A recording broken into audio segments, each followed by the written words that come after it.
After covering the AWA Superclash 3 show, I fell into a rabbit hole while researching the Dan days of the AWA promotion, and that's when I decided to watch the infamous pilot episode of the AWA's Team Challenge Series. For the uninitiated and for those who have absolutely no idea what this is about or why it's so infamous, I'll give you a quick rundown. The Team Challenge Series was another desperate attempt by the AWA to get people interested in their product again. An attempt by Verne Gagne to update his wrestling organisation after he'd been so defiantly old school, while other promotions were evolving the entire business.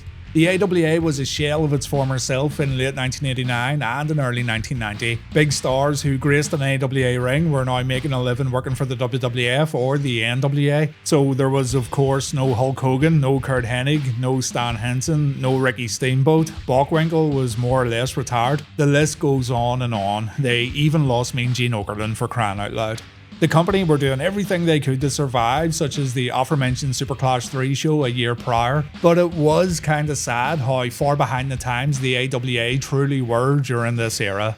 One of the things I pointed out while watching Superclash 3 was the lack of pizzazz and the lack of overall decent production values. I also mentioned that you don't necessarily need high production values to put on a good wrestling show, but the AWA was so far behind the WWF that their shows came across as incredibly cheap looking and incredibly dull looking in comparison to the competition. The WWF was all about the glitz and glamour, the bright lights, the entrances, the music, the distinctive production that quickly became the norm when it comes to wrestling presentation. And with the AWA looking so stale and dated, the company decided to do something quite drastic, a sort of reset of the company that would begin with the AWA Team Challenge Series. Originally, the idea was to have the Team Challenge Series be its very own weekly television show on syndicated TV. Reportedly, this was the idea of Verne's son Greg. The company recorded a pilot episode to shop around potential networks where the hosts would consistently say this is a new AWA, and that pilot episode was locked up and put in the vault after the AWA failed to get their show put on TV.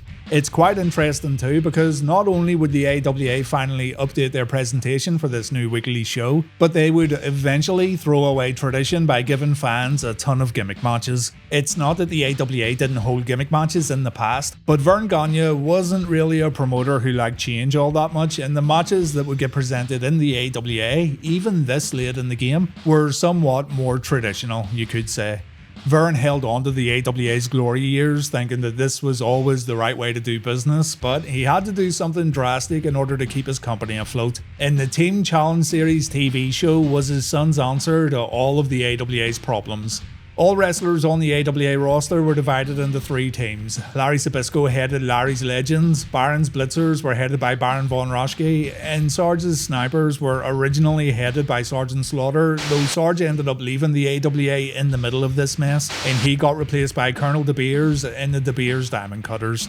Heels and babyfaces would have to work together during the AWA Team Challenge Series. Winners of Team Challenge matches would earn points for their team, and the highest scoring team would earn $1 million, though it was never made clear exactly when the Team Challenge Series would end. So, in today's video, we're going to look at the AWA Team Challenge Series pilot TV show, a show that was once completely unavailable to the public. It's just interesting to see what the AWA thought wrestling fans wanted in a pro wrestling show, and it's funny looking at this entire mess that was supposed to be all updated and all new. It's like your grandparents trying to get into gangster rap or something, or the how do you do fellow kids meme. It kind of reminds me of that. Here's how the show opens up. A bunch of women in swimsuits saying yay, yay, yay for the AWA. Completely out of tune with the music playing in the background. We see a rock band performing on stage for a quick second or two. In Luke, we also see pro wrestling. Imagine that. We see women boxing for some reason, and yes, we will be treated to women's boxing on this wrestling show a bit later on. And there was also supposed to be rock music or music videos playing during this pilot, but I guess they have been removed from the WWE network due to licensing. After this high energy and youthful intro, we then cut to Verne Gagne and his fucking dog, and Verne's here to tell us all about the AWA Team Challenge Series. He says the Team Challenge winners will be determined by a point system, the first time such a thing's been done in the world of pro wrestling. And he also says new television technology is going to bring fans closer to the action than ever before. A lot of promises are being made here. We then go to what's described as the AWA satellite base. Inside the satellite base, we've got Verne Gagne, because of course he'd be here. And we've also got Ralph Stranges. Ralph would become a prominent hockey play-by-play commentator, while Greg would, he just remain Verne Gagne. Ralph says we're going to see the world's best wrestlers, the Beverly Hills Knockouts, who were a female foxy boxing troupe for horny old men. And Greg says in all his years in wrestling, he's never seen anything like this Team Challenge Series. We're going to see pro wrestling like we have never seen it before. And here it is, guys. Our first match features Tommy Jammer, and look at his entrance. Basically, this new cutting-edge technology promised by the AWA is nothing more than a green screen. It's so bad that it becomes unintentionally hilarious. The crowd, if you can even call it a crowd, consists of video footage of random people in a bar or something being played at high speed. And for some reason, we keep cutting over to a restaurant during the matches where people are seen clapping and cheering. There's no live audience around the ring. There isn't even a seat for a paying fan to sit in. There's a ring, a referee, the competitors, and a cameraman. That's it. Oh, we've also got piped in crowd noise. Basically, what we've got here is the pioneer of pandemic wrestling. The camera cuts back to the restaurant at random times, and it's really quite jarring. Ralph tells Greg to punch the button anytime he wants to see a replay. And Ralph also says these slow motion replays are a first in pro wrestling. Slow motion has never been utilized before in a pro wrestling show, apparently. Greg and Ralph keep banging on about this new technology and how it's changing pro wrestling, but let's just sum it up. It's green screen entrances, it's studio wrestling without a crowd, we've got slow motion replays and hilarious camera cuts to folks sitting in a bar or restaurant getting free beer in exchange for cheering at absolutely nothing. I'm not kidding either. One of the production guys said these fans got free booze from the AWA at a TGI Fridays or an Applebee's restaurant. Now, the camera angles used in the ring aren't bad. In that respect, it is something different, I guess. But you can't lose yourself in this match at all because everything else is just so bad. The match itself isn't even all that good. Tommy Jammer beats Tom Burton with a power slam and a splash. And imagine being a TV executive watching this for the first time. Imagine someone trying to sell you this as something you could put on your television network.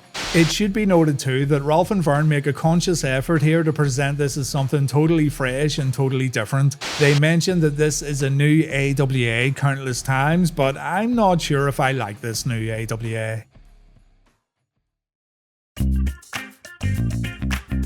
Team captains Baron von Raschke and Sergeant Slaughter may be friends, but the Baron says they now have a friendly rivalry. Paul Diamond, representing Baron's Blitzers, is going to face Colonel De Beers of Sarge's Snipers a bit later on. The Sarge and De Beers have a rough relationship, but Sarge is putting him in this upcoming match because he knows how much of a bad bastard he really is.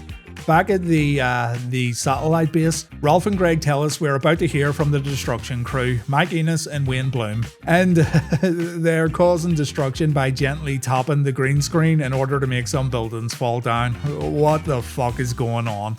These lads are managed by luscious Johnny Valiant, and our boys also get a green screen entrance. Their opponents, Jerry Lynn and Ricky Rice, do not get afforded such luxuries. And honestly, I think if I were given the choice of a green screen entrance or just appearing in the ring, I think I'd choose to just appear in the ring. By the way, if you look closely at the videos playing at the entranceway, you'll notice it's the same crowd filmed from different perspectives. The incredibly low effort put into all this has to be praised, if I'm honest. Absolute chancers. The match here is once again nothing to get excited about, but it is interesting seeing Jerry Lynn compete in this absolute train wreck. Mike Enos and Wayne Bloom are pretty used to train wrecks, so nothing out of the ordinary here. And as for Ricky Rice, not a lot to say really. We saw Ricky perform at Superclash 3 and he'd end up becoming a job guy for the WWF, only making a few appearances on syndicated programs, though he did wrestle guys like Ricky Steamboat, Ted DiBiase and Bret Hart. More slow motion replays are preceded by Ralph saying punch the button. It's already getting really annoying. More footage of folks eating and cheering at TGI Fridays gets played. The Destruction crew win with a Doomsday device, and I'm sorry, I just can't accept this as a wrestling show. It's just so utterly bizarre that you just can't take it seriously. Imagine thinking this was going to be what saves your promotion. Imagine thinking this was going to compete with the WWF, who had just aired WrestleMania 5 earlier in the year. And I know there's going to be a lot of old school AWA fans out there taking offense to this, but let me tell you something, brothers. This is just downright shit. After the match, Eric Bischoff gets in the ring for a post-match interview, and yes, that is a dead animal stuck on his head. Valiant says a whole lot of nothing, but he does mention the Doomsday device being outlawed in Hong Kong. Absolute random gibberish. The audio feed from Eric's microphone was also messed up. Just a total mess.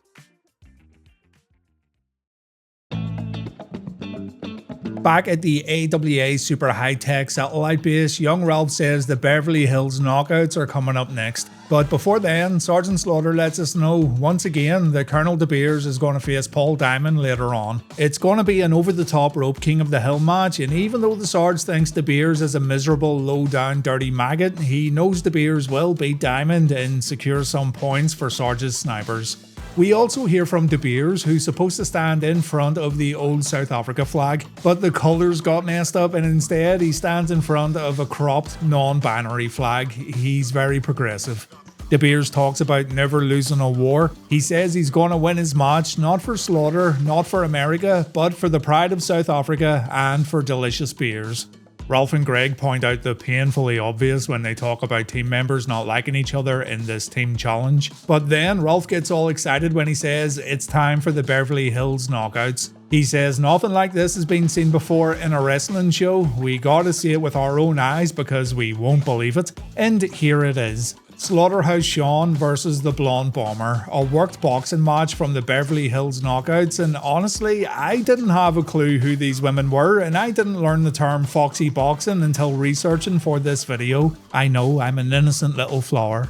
Not a terrible lot out there in regards to the background of the Beverly Hills Knockouts or how they came to be, but basically it's just a bunch of girls who perform these kind of work matches in strip clubs. They also had more risque performances, of course, and VHS tapes were even released featured the women doing their thing. And look, I won't judge you. If this is your thing, then have at it, you absolute horn dog, but think about this. Is this really what the AWA thought would bring them back to the promised land? Wasn't one of the main reasons why the WWF was so successful during this era was because of their family-friendly entertainment? Didn't the WWF make a ton of money from all those licensing deals they got for toys, action figures and whatnot? You could say Verne was just going for a totally different demographic, which is fair enough, but skewing towards the dirty dog demo while pro wrestling's flourishing thanks to other companies aiming their shows at kids, it doesn't sound like the best business decision, does it? I get it too. Eric Bischoff went for an older demographic when he began the Nitro TV show, but there is a big difference here, as in there's an older audience who enjoy foxy boxing and there's an older audience who enjoy pro wrestling. For those who care, Slaughterhouse Shawn wins the match, and I'm sure no one cares. This thing was filmed in an empty strip club and they could have had an audience here, but instead they still cut to the restaurant to show people cheering. These people had no idea what they were cheering for, of course, so old Andy here probably got in a lot of trouble when his wife watched this pilot on the WWE network. The match features first-person camera angles, which may have been innovative, but it's also totally stupid. You've got a referee telling the girls not to pull each other's hair, even though they're wearing fucking boxing gloves. There's a ridiculous amount of camera cuts during the match, though folks who watched WWE over the past 10 years or so will be fully accustomed to this headache-inducing presentation style. And I don't know why I'm even mentioning this, because the action itself is pretty awful. Big whiffed punches that cause knockdowns, wrestling moves breaking out in the middle of the fight, that kind of stuff. The commentators get very confused as the fight continues on, but they still enjoy what they see for obvious reasons. Verne Gagne explains what the team challenge is all about, as if we don't already know. We see the current standings, and I've got absolutely no idea how these points were distributed or awarded, but Larry's Legends are currently in the lead. Next, we've got the Paul Diamond versus Colonel De Beers over the top rope King of the Hill match, and for some reason that I can't really explain, Paul Diamond cuts a pre-match promo from outer space, complete with spooky sci-fi noises, like UFOs flying around trying to work out why this giant man's talking about wrestling while floating around in space. Kinda funny too when you consider Diamond would later become Max Moon in the WWF after Conan walked out of the company. Diamond also says here that this is the first ever team challenge match, So please explain to me how the fuck 44 points in total have already been handed out on the leaderboard. Remember when Verne and his stupid dog said this point system's never been done in wrestling before? Yeah, it doesn't really matter all that much, does it? Paul Hard Rock Diamond makes his way down the weird green screen vortex or whatever it's supposed to be. And if you look closely, you can see the guy in the yellow shirt fall off his seat. He's either really excited to see Paul Diamond or he's really drunk. As a matter of fact, this guy falls off his seat during every entrance, seeing as the AWA just reused the same video footage over and over again for these entrances. This match goes on for about 5 minutes, but it feels like an absolute eternity. Nothing to say that I haven't already said before, but the Beers did take the time to jaw-jack the imaginary audience sitting around ringside, and the production team made sure to cut over to this lady looking incredibly shocked at the Colonel's harsh words. It ends when De Beers goes for a piledriver. Bad ring awareness right here, folks. Diamond dumps the Colonel over the top rope, and that means Baron's Bastards get 10 million points on the leaderboard. Well done, Paul. At this point, the boys in the Area 51 satellite control base have absolutely nothing else of interest to show us. They have used up all their green screen promos and footage of half-naked women pretending to punch each other in a strip club. So it's back to the studio for the final match of the show, even though Colonel De Beers vs Paul Diamond was billed as our main event. We've got Sergeant Slaughter taking on the Terminator, and no, it's not Arnold Schwarzenegger. I don't even think Arnie could have saved this train wreck. But I think this is Marcus Laurinaitis, brother of Road Warrior Animal and some other perverted deviant who was once involved in the wrestling business. Slaughter wins with a Cobra Clutch. Again, it felt like the match went on for way too long. And after the bell, Eric Bischoff asks Sarge how he's feeling, and a sweaty, blown up Slaughter says he's in the best shape of his life. Back at the super secret Battlestar Spaceship 2000, Greg says it's going to take him a week to recover from all this action, and yeah, I fully agree. And Ralph promises more rock and roll, more Beverly Hills knockouts, and more of the best wrestling action on the planet in next week's episode. There would never be another episode because the show didn't get picked up, and the team challenge would play out on regular AWA shows as mentioned earlier on. The production guy who talked about recording fans inside the restaurant is named Joe Chupik. He appeared on the 605 Super Podcast where he spoke about the creation of this whole thing. And I highly recommend checking the podcast out if you want to learn more about what went into putting this show together. Joe also had his own YouTube channel where he uploaded AWA videos, but it's been dormant for some time now. It was Joe who shared the information about how this pilot came about and how it was all apparently Greg Gagne's idea. But Joe also said that when Daddy Verne watched this pilot episode, he wasn't happy at all. He didn't like the use of slow motion because he thought it exposed the business. He would constantly say, "Oh geez," while slapping his forehead as the show continued on. Verne just didn't like it because he was so stubbornly set in his old school ways. That, and also because, well, the show sucked. Let's not beat around the bush here.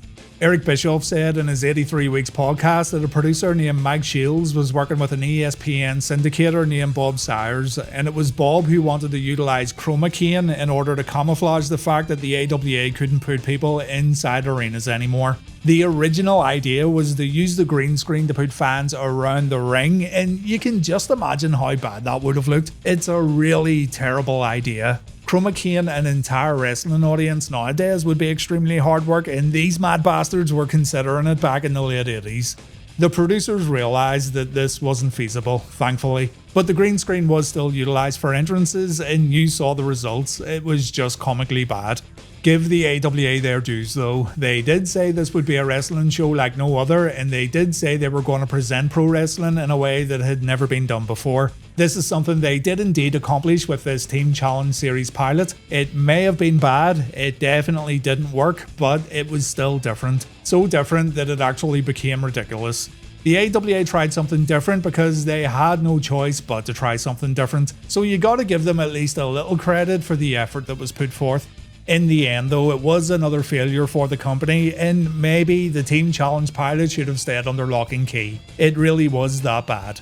The Team Challenge Series concept continued on through regular AWA programming. Due to very little people having interest in showing up the AWA shows, some of the earlier Team Challenge matches were taped in a TV studio without a live audience, the famous Pink Studio matches. A lot of the bouts were gimmick matches, and some of these gimmick matches were nothing short of atrocious, such as the infamous Great American Turkey Hunt. And instead of being a saviour for the AWA, the Team Challenge Series has become a bit of a joke when folks talk about the history of pro wrestling. Instead of being innovative and new, it all turned into pure wrestlebolics that only exists today to give fans a laugh. In the end, the series wrapped up just before the AWA became inactive, and for those curious, Larry's Legends would win the whole thing. Thank you so much for watching. I hope you enjoyed this video, and please take care.